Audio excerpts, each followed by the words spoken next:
when China occupied Tibet in 1951, the entire map of Asia changed. So the result is that Tibet is an occupied country now, and the relations between China and Tibet are of the occupier and the colonized. China offered a 17-point program. China claimed that there was a treaty of 17-point program was signed between Tibet and China in 1951. So, but in this 17-point program, this agreement, the Chinese made all promises that it will respect Tibet's personality.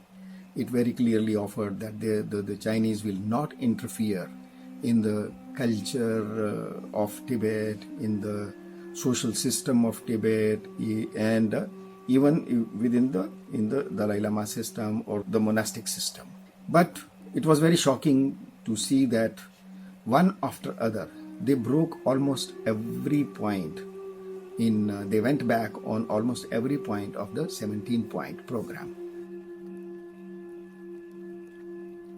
And then it was for the Dalai Lama to take a final decision, and he escaped from his palace, Norbolinka in Lhasa, and about more than a fortnight, he walked all the way to Indian border to take asylum in India.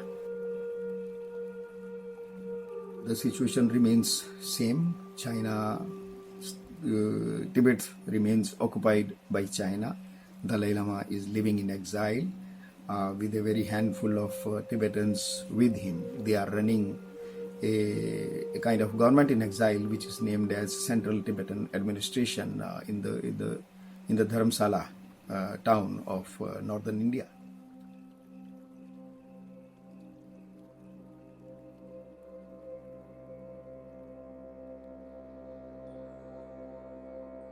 China became neighbor to not only India, it became neighbor to Afghanistan, Pakistan, Nepal, Sikkim, and Bhutan also. So which changed the entire dynamics. And this is exactly how China has used its presence in Tibet, its colonial control over Tibet, to directly deal with and influence so many governments who were never China's neighbors at any stage of history. That China has brought into influence Nepal and Pakistan to such an extent that these two countries have become practically political satellites of China. And because of that, India is suffering quite badly. And another major strategic reason which underlines the importance of Tibetan region for China is that it used many occupied areas of Tibet and East Turkestan to have a direct access to the Arabian Sea through Pakistan and through India's Kashmir, which is occupied by Pakistan. So China used these regions of Tibet and illegally occupied Kashmir regions of India by Pakistan to reach up to Arabian Sea.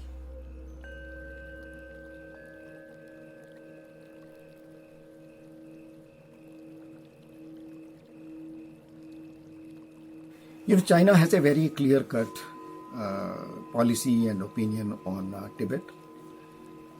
It very aggressively underlines that Tibet is an integral and inseparable part of China. It does not allow any country or any forum in the world to discuss Tibet in any manner. It's so sensitive to this. Their demand from Dalai Lama is that Dalai Lama must accept that Tibet has been always a part of China throughout the history.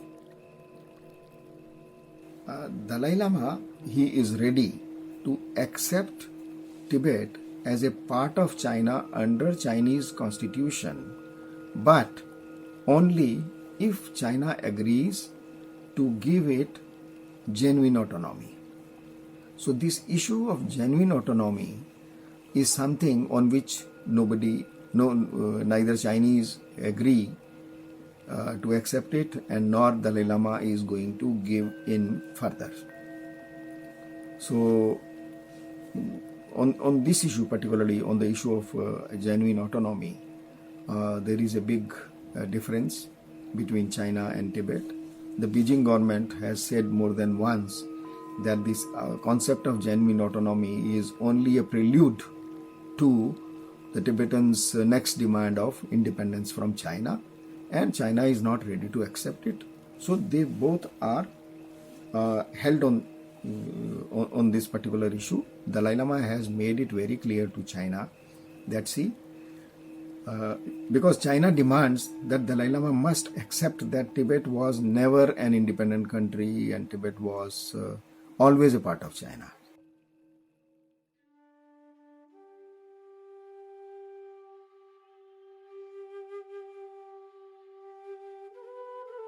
I think the very next flashpoint in relations between Beijing and Dharamsala, or between the Chinese government and Dalai Lama's establishment, is on the reincarnation issue. There are millions of people across the world who wish Dalai Lama a long life, but he is already quite old. So whenever that unfortunate day comes, China will do its best to grab that opportunity, and it has been preparing for it. They have already practically run a full dress rehearsal twice of finding Dalai Lama's reincarnation.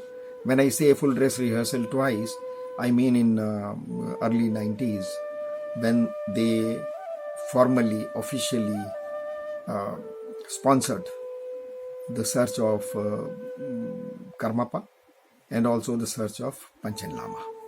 They have done it fully. So now they are hoping that when Dalai Lama passes away, they will be able to grab it.